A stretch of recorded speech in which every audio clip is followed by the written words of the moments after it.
હસો ખડખડાટ ચેનલમાં તમારું સ્વાગત છે મિત્રો।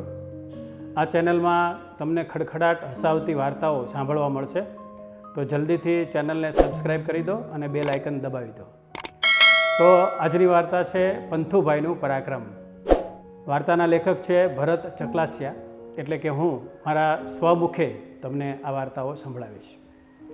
પંથુભાઈનું પરાક્રમ। પંથુભાઈ એટલે ગામમાં કંઈક ગણાય તેવી હસ્તી, 60 વર્ષની ઉંમર, કદાવર કાયા અને મોટી મોટી મૂછો। સાંજના 4 વાગે એટલે ગામના ચોરા પર આવીને બેસે। ટાઢો પોર થયો હોય, ગામના ચોરે 8-10 ડોસાઓ બેઠા હોય, 8-10 જુવાનિયાઓ બેઠા હોય અને પંથુભાઈ વાત માંડે। વાતમાંથી વાત કાઢી અને પંથુભાઈએ એક દિવસે વાત કરી કે ભાઈ ખરા બપોરનો સમય હતો અને તડકો ભાઈ એવો જામેલો ને, એવો તડકો કે તમે એવો તડકો જોયો નહીં હોય। આમ જો મકાઈના દાણા તમે રોડ પર નાખો ને તો ધાણી થઈ જાય અને રીંગણા તો થેલામાં જ ભડથું થઈ જાય, આવો બહુ ભયંકર તડકો। અને હું મારી ઘોડી લઈ અને ગામ પધોર હાલ્યો આવું। હવે સાંકડો માર્ગ અને એમાં બરાબર એક ખૂંટિયું મારું બેટું આડું ઊભેલું, આમ રસ્તામાં આડું ઊભેલું। મેં દૂરથી જોયું, એકે બાજુથી જવાય એટલી જગ્યા નહીં। વિચાર કર્યો કે હવે આ ખૂંટિયાનું શું કરવું। 2-4 હાકોટા પાડ્યા, પણ ખૂંટિયાની જાત તો કાંઈ ભાઈ સમજે નહીં। એટલે મેં તો ઘોડીનું ચોકડું ખેંચ્યું ને એક એડી મારી અને ઘોડી મારી ઉપડી ભાઈઓ ખૂંટિયાને ઠેકતીકને આગળ વહી ગઈ। હવે આ ખૂંટિયું જે હતું ને એ કજાતનું હાળું મેં ઘોડી ઠેકાવી, કંઈ બહુ એને ગમ્યું ન હોય, ગમે તેમ હોય, મારું બેટું મારી ઘોડીની વાહે થયું બોલો અને દોડ્યું પાછળ। હવે હું કોણ? હું પંથુભાઈ, ઘોડી લઈને હાલ્યો આવતો હોય ને વાહે ખૂંટિયું દોડતું હોય, કંઈ સારું લાગે? તે શું ભલા માણા, ચોકડું ખેંચ્યું, ઘોડી રાખી ઊભી, ઉતરો નીચે, ખૂંટિયું આમથી દોડ્યું આવે અને હું દોડ્યો। પછી તો ખૂંટિયું દોડા આવતું હતું ને આમ શીંગડા પકડી લીધા હો ભાઈ, શીંગડા પકડી અને ઉલાળી અને વાડીમાં ઘા કરી દીધો અને પછી હું મારી ઘોડે લઈને આવતો રહ્યો। સભામાં છન્નાટો છવાઈ ગયો, બધાના મોઢા ફાટ્યા રહ્યા। ઓલા પંથુભાઈ તો તમે તો ભારે કરી। એક ગોધો ત્યાં બેઠેલો ને એ આ બધી આવી બધી વાતો સાંભળીને એનાથી કાંઈ સહન થયું નહીં, એટલે ગોધો ઊભો થયો। પંથુભાઈ, તમે કીધો ને એવો તડકો તો અમે આવડા થયા પણ હજી સુધી જોયો નથી બાપા। તમે એમ કહો છો કે રીંગણા થેલામાં જ ભડથું થઈ જાય તો થેલો બળી ન જાય, પણ હશે હવે પંથુભાઈ, જવા દો જે હોય એ। પણ તમે ઓલું ખૂંટિયું જે ઠેકાડવાની વાત કરો છો ને એમાં થોડોક ફેરફાર કરો ને, એવી અમારી બધાની ઈચ્છા છે પંથુભાઈ। તમે એક કામ કરો, ઓલું ખૂંટિયું જે તમે આમાં આડું રાખ્યું છે ને પંથુભાઈ, એને આમ ઊભું કરી દો, એટલે બાજુમાંથી શું છે માર્ગ મોકળો થઈ જાય અને તમારે ઘોડી નીકળી જાય। અને પછી ઓલું ખૂંટિયું છે ને પાછળ દોડ્યું, તમારી ઘોડી ધીમી તો હાલતી ન હોય, પાછળ દોડ્યું પણ હારે ન થઈ ગયું, તમારી ઘોડીને આંબી ન હાંક્યું। આટલો ફેરફાર પંથુભાઈ તમે રાખો એવી અમારા સૌની લાગણી છે। પંથુભાઈ કે એટલે ગોધ્યા, તને હું એવું લાગે છું ટાઢાપોરના ગોળા મારું છું? એટલે હું જુવાન હતો ને ત્યારે બહુ તાકાતવાળો હતો, બહુ જોરાવર હતો। પૂછા ઠાકરસિંહ ડોહાને, એને બધી ખબર છે। તારો તો તે દી જન્મય નો થયો, તને શું ખબર હોય માણસો કેટલા બળુકા હતા એ? હું એ વખતે એટલો જોરાવર હતો કે 5-5 મણ ઘઉંની ગુણ હોય ને, 5-5 મણ ઘઉંની ગુણ્યું, 2 ખભે 1 ગુણ્યું નાખી અને 10-10 ગાઉ હું દોડ્યો જતો। પૂછા ઠાકરસિંહ ડોહાને બધી ખબર છે। ઠાકરસિંહ ડોહો જે હતો ને એ વર્ષો પહેલાં થોડાક કાન ગુમાવી ચૂકેલો, સાંભળે તો સમજે નહીં, સમજે તો સાંભળે નહીં, એવી એમની હાલત હતી। પંથુભાઈ ક્યારેક ને ધોળી બીડી પીવા આપે, ક્યારેક ચા પાણી પાય, ક્યારેક નાસ્તો કરાવે। એટલે ઠાકરસિંહ ડોહા પંથુભાઈના ખાસ મિત્ર। એણે વિચાર કર્યો કે ભાઈ આપણે પંથુભાઈની વાતમાં ના પાડીને આ જે સહાય મળે છે ધોળી બીડી પીવાની, એ શું કામ આપણે જવા દેવી? પંથુભાઈ 5 મણ ઘઉંની ગુણો લે કે 10 મણ ઘઉંની ગુણો ઉપાડે, આપણા ક્યાં પગ દુખે? આપણે શા માટે ના પાડવી? ઠાકરસિંહ ડોહાએ કે હા હો એ સાચું, પંથુભાઈ ભારે બળુકા, મને સાંભળે હો, ભારે બળુકા પંથુભાઈ, એમ કરીએ ને ઠાકરસિંહ ડોહાએ પંથુભાઈની વાતમાં મત્તું મારી દીધું। હવે ઠાકરસિંહ ડોહા જેવા વડીલ કહેતા હોય એટલે પછી વાત તો બાન્યા વગર કોઈને છૂટકો નહીં। ગળે ઉતરે એવી વાત તો નહોતી, પણ મને અને બધાએ માની લીધું અને એવા ને એવા પડીકા પંથુભાઈ છોડ્યા કરે અને આ બધા જુવાનીઓ સાંભળ્યા કરે. હવે થોડાક દિવસ પછી એવું બન્યું કે ગામમાં એક નગીનદાસ દરજી રહે અને એના છોકરાના લગ્ન હતા. હવે ગામમાં તો કેવું હોય કે ભાઈ એકબીજાને બધાને આવરો જાવરો હોય, આમંત્રણ આપતા હોય, વ્યવહાર હોય એટલે નોતરું આપે જમવા માટેનું. પંથુભાઈને નગીનદાસે નોતરું આપેલું જમવા માટેનું, એટલે પંથુભાઈ નગીનદાસને ત્યાં જમવા પધાર્યા છે.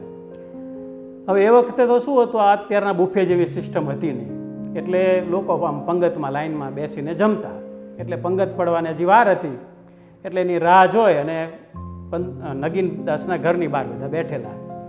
પંથુભાઈ આવીને બેઠા એટલે બધા જુવાનિયા ભેગા થઈ ગયા કે પંથુભાઈ વળી પાછું કાંઈક પડીકું મૂકશે, કાંઈક ગોળો છોડશે, મજા આવશે એમ. એમાં નગીનદાસનો ભાઈ દુલો ત્યાં બેઠો હતો. એણે પંથુભાઈને પૂછ્યું કે હે પંથુભાઈ, તમારે એટલો બધો ખોરાક હશે ને કે બહુ તમે બળુકા હતા, એમ ક્યાંક ઘોડી લઈને આવતા હતા ને આખલું માર્ગમાં ઊભું હતું ને તમે ઉલાળીને નાખી દીધું, તો તમારો ખોરાક એવો હશે ને પંથુભાઈ? તો એક જણો કહેલા ભાઈ પંથુભાઈને ક્યાં ગાયું ને ભેંસું ઘરે દૂધણી હતી તે પંથુભાઈને એવો ખોરાક હોય? હવે તો ડુંગળીનો દડો ને બાજરાનો બળો ખાય ને તો એ પંથુભાઈ બળુકા જ હોય. પંથુભાઈ કહેલા વાયડી ના થામો, મારો ખોરાક એવો હતો, તમે એમ જેમ તેમ ન સમજતા. કે હું ગમે ત્યાં લગ્ન પ્રસંગમાં જમવા જાઉં ને એટલે ઊભો ઊભો એક ડોલ લાડવા ખાઈ જાઉં. ડોલમાં 30-35 લાડવા હોય, ક્યારેક 40 લાડવા હોય, 50 લાડવા હોય, પણ ઊભો ઊભો હું આખી ડોલ લાડવા હું ખાઈ જાઉં. અને ઓલી મગજની ચોકી આવે ને એ ઢેફલિયું આખી ચોકી એકલો ઉછેડેલું, મારી સામે કોઈ હાલી ન કે ફરતા 10 ગામમાં પૂછ્યા આવો, પંથુભાઈ જેટલો કોઈનો ખોરાક નહીં, પંથુભાઈ જેટલું કોઈનું જોર નહીં. એટલે જુવાનિયા કે એમ પંથુભાઈ એટલા બધા તમે લાડવા ખાઈ શકો? અરે વાત જવા દે કે લાડવા તો હું બહુ ખાઈ જતો. જુવાનિયા કે આજ તો ભારે મેળ છે, કે આજ તો મોકોય છે અને દસ્તુરય છે, લાડવાય છે અને પંથુભાઈ છે, ભલે થઈ જાય તો પંથુભાઈ આજે કે કરી બતાવો, આજ પારખું ભલે થઈ જતું, આજ કરી બતાવો. પંથુભાઈ ચમક્યા, મારું બેટું આ બધા કંઈક લાડવા ન ખવડાવી દે સાચું. એટલે પાછું વાળ્યું કે ભાઈ હવે એ તો બધી વખતની વાતું અને એ વખતે બધું થાતું, હવે ભાઈ ઘટપણ આવ્યું, હવે કંઈ થોડા એવા ખોરાક હોય અને હવે એવા થોડા કંઈ જોર રહ્યા હોય, આ તો એ વખતની વાતું. તો ઓલા જોવાની કે ના હો પંથુભાઈ એમ ન હોય, હવે એ વખતે તમે 30-35 લાડવા ખાઈ જતા હો તો અત્યારે 10-12 તો ખાઈ શકો ને, 15 તો ખાઈ શકો ને. એટલે આ ભાઈ એટલા બધા હવે ના ખવાય કે હવે એવો કાંઈ ખોરાક નથી રહ્યો અમારો. ના હો પંથુભાઈ, આજ તો તમારે લાડવા ખાવા જ પડશે. પંગત પડી એટલે બધા જુવાની આજુબાજુ ગોઠવાઈ ગયા. હવે ગામડામાં પ્રસંગ હોય ને એટલે 1-2 જણા ઈર્ષાળુ પણ હોય. નગીનદાસના કુટુંબમાં 1-2 એવા ઈર્ષાળુ, ગમે તેમ એવું કંઈક કરવું પ્રસંગ બગડે એટલે એને નક્કી કર્યું પંથુભાઈને થોડાક લાડવા ખવડાવી દેવા અને આજુબાજુમાં આપણે એકબીજાને તાણ કરીને લાડવા ખૂટવાડી દેવા. આવું એ લોકોએ મનોમન નક્કી કરેલું ને એમાં પંથુભાઈ ઝપટે ચડી ગયા. એક જણો આવ્યો, પહેલાં જાણે પંથુભાઈને મોઢામાં લાડવો આપ્યો, લેવા પંથુભાઈ એક લાડવો તો મારા હાથનો તમારે ખાવો જ પડશે, બોલાવું મારા હામ ન ખાવ. પંથુભાઈ એનો લાડવો ખાધો એટલે બીજો આવ્યો, પંથુભાઈ એના હાથનો લાડવો ખાવ, મારા હાથનો ન ખાવ, ભલામણા ખાવો જ પડે. એમ કરીને એક પછી એક બધાએ તાણ કરીને પંથુભાઈને 10-12 લાડવા પરાયણે ખવડાવી દીધા. લાડવાનું બેટકું મોઢામાં ઠૂસે, પંથુભાઈ ઓગાળીને રસ કરીને ગળી જાય, દાળનો ઘૂંટડો ભરે. એમ કરીને 10-12 લાડવા ખાઈને પંથુભાઈ ઢમઢોલ થયા. હો ભાઈ, માંડ ઊભું થવાનું, ઘરે માંડ પહોંચાણું, જઈને ઢોવાણીમાં ઢળી પડ્યા પંથુભાઈ. અડધો કલાક વીત્યો હશે અને પંથુભાઈના પેટમાં નગીનદાસના લાડવાએ ધમાલ મચાવી. ભાઈ પંથુભાઈના પેટની હવા ચિત્ર વિચિત્ર એનાઉન્સમેન્ટ કરતી હળવે બહારની હવા સાથે મંડી ભળવા. પંથુભાઈના પેટમાં થયેલી ગડબડના સંદેશા તાત્કાલિક ચેતાતંત્રએ પંથુભાઈના મગજને મોકલ્યા. પંથુભાઈ તરત જ ફડાક લઈને બેઠા થયા, ડબલું લઈ અને વાડીના માર્ગે. ભાઈ એ વખતે શું છે, ગામડામાં ટોયલેટ નહોતા એટલે લોકો બહાર શૌચક્રિયા કરવા માટે જતા, એટલે બહાર જવું છે એવું કહેવાય. ઘણા ડબલું લઈને જતા એટલે ડબલે જવા ગયા છે એવું કહેતા, ઘણા લોટો લઈને જાય તો લોટે જવા ગયા છે એવું પણ કહેવાતું. ગામડામાં લોટાને કળશો કહેવાય, એટલે કળશો લઈને ગયા હોય તો એમ કે કળશે જવા ગયા છે. કોઈને ઝાડા થઈ ગયા હોય ને તો એવું કે ભાઈ એને કળશો થઈ ગયો છે. અત્યારે કોઈ ડૉક્ટરને આપણે કીધું હોય કે સાહેબ મને કળશો થઈ ગયો છે, ડૉક્ટરને ઘડી ખબર ન પડે કે આ વળે કેવો રોગ એમ. પંથુભાઈ ઉતાવળે ઉતાવળે પોતાના લક્ષ્ય સ્થાન ઉપર પહોંચવા માટે જઈ રહ્યા હતા. એમાં ગામના પાદરમાં ઘૂઘલો ભરવાડ ઘેટા બકરા ચારા અને ઓલો આખલો ઉલાળીને ફેંકી દેવાની જે વાત કરેલી ને પંથુભાઈએ, એ વખતે ઘૂઘલો ત્યાં હાજર હતો. એટલે ઘૂઘલો તેદુનો પંથુભાઈનો ફેન થઈ ગયેલો. ઓહો, આપણા ગામમાં કે કેવા તાકાતવાળા માણસ, આખા આખલાને ઉલાળીને વાડીમાં નાખી દીધો ને ઓહો ઓહો. ઘૂઘલો પંથુભાઈના નામનો ગર્વ લેતો હતો. એમાં પંથુભાઈને ભાળી ગયો. પંથુભાઈ ઉભા રહ્યો કે મારે તમારું કામ છે, કે મારે કીધુંનું કે તમને એક વાત પૂછવી હતી પણ કંઈ ભેગા થતા નહોતા, આજ બરોબર તમે મળી ગયા, લ્યો એમ કહી અને ઘૂઘલો તો પંથુભાઈ સામો ઊભો રહી ગયો. પંથુભાઈ કહેલા, ઘૂઘલા અત્યારે રવા દે, અત્યારે મને જવા દે, મારે જરીક ઉતાવળી છે, ડબલું બતાવ્યું. પંથુભાઈ કીધું. હવે ઘૂઘલા એવું વિચાર્યું કે ભાઈ આ જોરાવર માણસ હોય, આખલાને ઉલાળીને જે વાડમાં ફેંકી દેતા હોય, એને આમાં થોડી કાંઈ ઉતાવળ હોય, આ તો ભાઈ બહુ જોરાવર માણસ કહેવાય. પંથુભાઈ ઉભા રહ્યો, મારે કે એક સવાલ તમને પૂછવાનો. અલા ભાઈ, તું છે ને ઘરે આવજે ને ભાઈ ઘૂઘા, અત્યારે મને તું જવા દે, મારે બહુ ઉતાવળ છે અને જલ્દી જવું પડે એમ છે, તું એમ કહે સાંજે ઘરે આવજે. ઘૂઘો કે પંથુભાઈ એમ ને મારે હું જ આખો દી ઘેટા બકરા ચારું ને સાંજે થાકી જાઉં છું, વાળું કરીને પછી હું ક્યાંય ઘરમાંથી ક્યાંય બહાર નીકળતો નથી, એટલે અત્યારે મને મારા સવાલનો જવાબ દઈ દો ને તો કામ પતી જાય. તો કે ભાઈ બોલ જલ્દી. તો કે તમે ઓલું આખલું જે ઉલાળીને નાખ્યું એ વાત કરી હતી ને, ઓલા ચોરે તેથી બેઠા હતા, કે હા કરી હતી ને.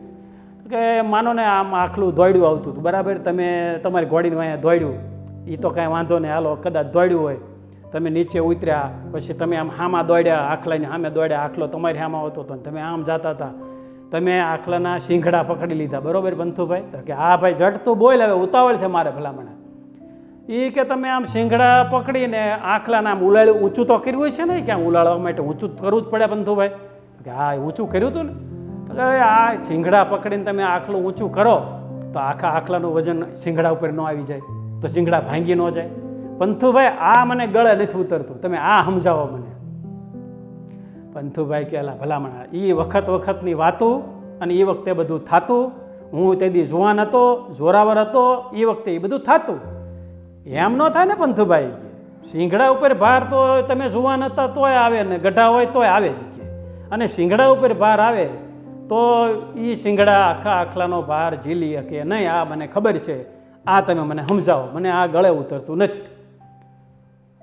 પંથુભાઈ મૂંઝાણા, મારો બેટો આ માનતો નથી ને મારે એક બાજુ ઉતાવળ છે. પંથુભાઈ નગીનદાસના લાડવા સામે યુદ્ધે ચડેલા, લડી રહ્યા હતા. એ ઘૂઘલાને કંઈ ખબર હોય ને કે પંથુભાઈ લાડવા સામે લડી રહ્યા છે એમ. એટલે પંથુભાઈ એક કામ કર ઘૂઘા, એ બકરું હતું, બસ એ કે બકરું હતું, બસ ખસ આખો ખસ અને મને તું જવા દે, એ બકરું હતું. એમ કે બકરું હતું પંથુભાઈ? તોય ત્યાં મને ગળે નથી ઉતરતું. એ બકરું હોય તો તમારે ઘોડીને ઠેકાવવાની જરૂર શું પડે? બકરું તમે ઘોડી લઈને આવો, એક બાજુ જતું રહે. આ અમારે ક્યારના બકરા ઘેટા બધું ચરે, બરાબર, 2-4 ઘોડાવાળા હમણાં નીકળ્યા, એકય બકરાએ એની ઘોડાને સામું ન જોયું, અને બકરું કોઈથી ઘોડીનું અહીંયા દોડે નહીં. પંથુભાઈ આ મને ગળે ઉતરતું નથી. પંથુભાઈ કે લા ઘોખલીના, તને ગળે ન ઉતરે તો કાંઈ નહીં, આ મને ઉતરી જાય એમ છે ભલામણ, તું હાલતી નો થા ને મને જવા દે એમ કહીને ઘોઘલાને ધક્કો મારીને પંથુભાઈ હાલતા થઈ ગયા. હવે એ દરમિયાન એક બીજી વાત બનેલી કે નગીનદાસ ત્યાં જમી અને સાંજકના પોરે ઓલો જે ગોધો હતો ને, ગોધો એની વાડીએ આંટો મારવા ગયેલો, કે કાંઈ ઢોર બોર ઘૂસી નથી ગયું ને વાડીમાં, લાવ આંટો મારતો આવું. એટલે ઘૂઘો બરાબર વાડીને આંટો મારવા ગયો અને વાડીના શેઢે જઈ અને ખેતરમાં નજર કરી તો એક કાબરો ખૂંટ, વિફરેલો સાંઢ, હો ભાઈ, માતેલો સાંઢ કહેવાય, એ ગોધાના ખેતરમાં રજકો ચરે, રજકાના ખેતરમાં આરામથી પૂંછડું ડેબા ઉપર મૂકી અને રજકાનો આસ્વાદ માણતો હતો. હવે એ કાબરો ખૂંટ્યો ગમે એના ખેતરમાં ગમે ત્યારે ઘૂસી જતો અને ચરવા માંડતો, અને કોઈ હાંકવા જાય ને તો ગમે તેટલી લાકડીઓ તમે મારો, લાકડીઓ ફાટી જાય, પણ એ કાબરો ખૂંટ્યો એની જગ્યાથી એક ડગલું હલે નહીં, એવો એ વિફરેલો હતો. અને જો કોઈ વધારે એને ખદેડવાનો પ્રયત્ન કરે તો એને એની પાછળ દોડે મારકણો સાંઢ. ઘૂઘાને ખબર હતી કે આ બહુ વિફરેલો હાંઢ છે ને, આને આંકવો અઘરો, એટલે 2-4 ઢેફાના ઘા કર્યા, પાણાના ઘા કર્યા, હાકોટા પાડ્યા, પણ એ કાબરો સાંઢ કંઈ એવા હાકોટાથી ડરે એવો હતો નહીં. એટલે ઘૂઘો ગયો એની વાડીની ઓરડીમાં, ત્યાં જઈ અને એક પરવાણી લઈ આવ્યો. હવે પરવાણી કેવી હોય? લાંબી નેતરની સોટી હોય અને એને એક છેડે અણીદાર ખીલી લગાડેલી હોય. એટલે ગાડું બળદ જ્યારે ચલાવવાનું થાય ને ત્યારે જે બળદ સરખો ના ચાલે ને એને આવી આર, એટલે કે જે પરવાણીની ખીલી હોય ને એને આર કહેવાય, એ પાછળથી ઘોંકાવવામાં આવે. એટલે આર વાગે, ખીલી વાગે ને એટલે બળદ સીધો ચાલે. ગોધો આવી પરવાણી લઈ આવ્યો અને હળવે હળવે કાબરાની પાછળ જઈ અને એના પોચા પ્રદેશમાં એણે પેલી પરવાણી ઘોંકાવી. હવે અણીદાર વસ્તુનો પ્રયોગ થાય ને ભાઈ, એટલે દરેક પ્રાણી હરકતમાં આવી જાય.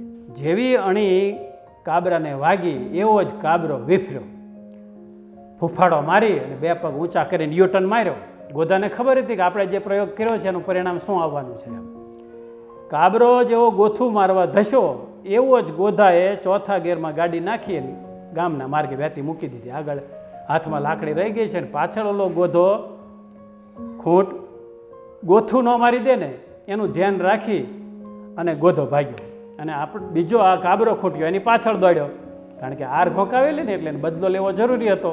ગમે એની પાછળ પડતો, માર્યા વગર મૂકે ને એવો. હવે ગોધો અને આ ગોધો બે ધૂળ ઉડાડતા આવી રહ્યા છે.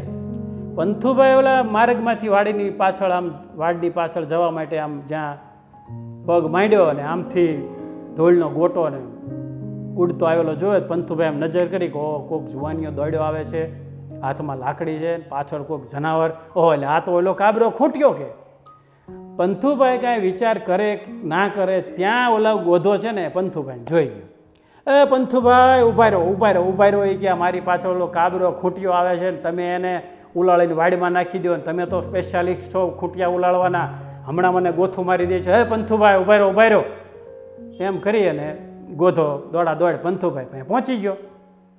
હવે પંથુભાઈ તો નગીનદાસના લાડવા સામે યુદ્ધે ચડેલા, લડી રહેલા બરાબરનું.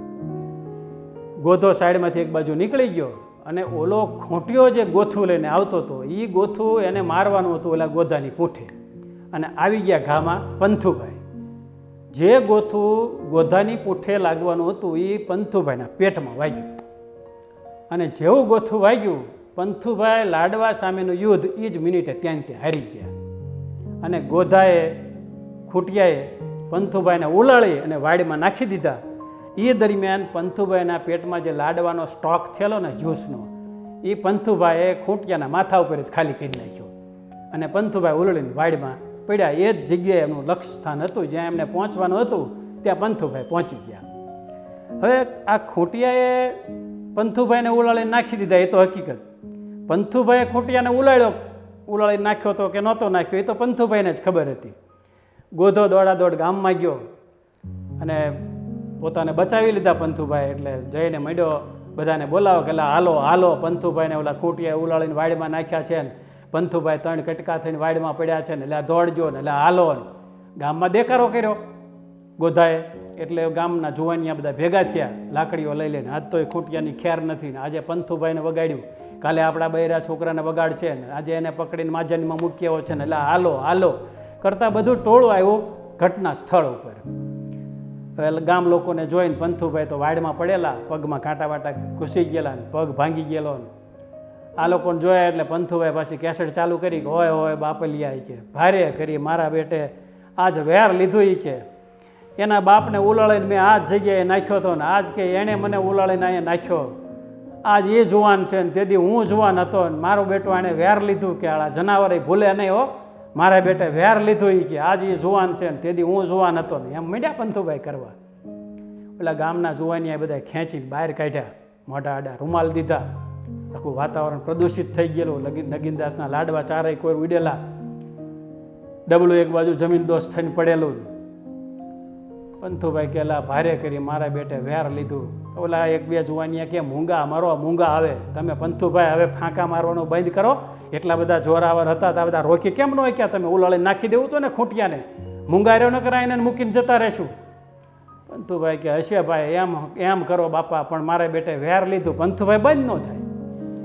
પછી 2-3 ડોલ પાણી મગાવ્યું. પંથુભાઈને જેટલા થાય એટલા સાફ કર્યા. રિક્ષા બોલાવવામાં આવી અને પંથુભાઈને ઉચકીને રિક્ષામાં નાખવામાં આવ્યા. રિક્ષામાં લાડવાના રેલા હાલ્યા. હો ભાઈ, રિક્ષાવાળાએ ભાડું બમણું લીધું. જેમ તેમ કરીને દવાખાને પહોંચાડ્યા. ડૉક્ટરે જોયું ઘડીક એને સમજણ ન પડી કે આમાં કઈ દવા પહેલાં કરવી એમ. પછી તો પંથુભાઈને ઝાડાબંધની પહેલાં દવા કરી, પછી ઓપરેશન કરવામાં આવ્યું અને બધા માંડ્યા ખબર કાઢવા આવવા કે ભાઈ પંથુભાઈ જેવી હસ્તીને દાખલ કરી હોય, વગાડ્યું હોય ખૂંટિયા, એટલે ખબર કાઢવા તો લોકો આવે ને. નગીનદાસને લાડવા બિચારાને ચાલુ પ્રસંગે ખૂટી ગયેલા ને એટલે એ ખીજાયેલો બરાબરનો. 2 પંગત હજી જમવાની બાકી હતી ને આ બધાએ અંદરો અંદર લાડવા ખવડાવીને બિચારાને લાડવા ખૂટવાડી દીધેલા. એટલે એને ચાલુ પ્રસંગે નવા લાડવા બીજા મંગાવવા પડેલા. એટલે એ ગુસ્સામાં 8-10 લાડવા વધેલા એ લઈને પંથુભાઈની ખબર કાઢવા આવ્યો. લાડવા જોઈને પંથુભાઈનો મગજ પાછો ગયો કે ડફોળ, પાછા તું લાડવા લાવ્યો હોય કે આ લાડવા તારા લાડવાને કારણે જ મારી આ દશા થઈ છે. નગીનદાસ કહે છે પંથુભાઈ, તમે 2 લાડવાના ગ્રાહક કેવા હોય કે અને 10 લાડવા ન ભાડ્યું હોય એમ ખાઈ જાવ કોકનું. તમારું એ કે પેટ તો તમારું હતું ને, ખાવાનું પારક્યું હતું. પંથુભાઈ પેટ પારક્યું નહોતું. આમ કોકના પ્રસંગ ન બગાડી ન ખાય. જેમ આવે મંડી પડો છો બધા અંદરો અંદર તાણી કરીને મારા લાડવા ખૂટવાડી દીધા. એ તો સારું થયું, બરવાળે નવા લાડવા મળી ગયા, નકર મારે મોઢું શું દેખાડવાનું થાત.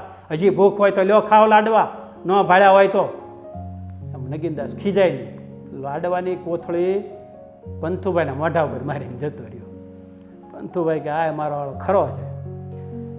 2-3 મહિના પંથુભાઈને ખાટલે રહેવું પડ્યું. પછી તો લાકડાની ઘોડીના ટેકે પંથુભાઈ ગામના ચોરે આવે છે અને ચોરા ઉપર બેસે. ખૂટ્યો તો શું, નાનું વાછરડું નીકળે ને તોય પંથુભાઈ પગ અધર લઈ લે. અને બાજુમાં ઓલો ઠાકરસી ડો બેઠો હોય ને કે હવે જનાવર રે શેના વેર હે ઠાકરસી, એ તો જનાવર કહેવાય, આપણે થોડા જનાવર કહેવાય, આપણે તો માણા કહેવાય. તો ઠાકરજી દાદા કે પાછા, હા હો પંથુભાઈ, લાકડાની તો લાકડાની પણ ઘોડી તો કહેવાય જ હો પંથુભાઈ, તમે ઘોડી લઈને તો આવો જ છો હો પંથુભાઈ. અને બધા ખખડી પડે છે. તે દિવસની ઘડી અને આજનો દિવસ પંથુભાઈએ ત્યાર પછી એક પણ ગોળો ફેંક્યો નથી, કારણ કે એમના જે કંઈ ગોળા ફેંકેલા હતા એ ભારે પડી ગયા. તો મિત્રો, આ હતી આજની વાર્તા પંથુભાઈનું પરાક્રમ. આશા રાખું છું કે આપને જરૂર ગમી હશે. કોમેન્ટ બોક્સમાં કોમેન્ટ કરજો, આપના મિત્રોને શેર કરજો. ધન્યવાદ.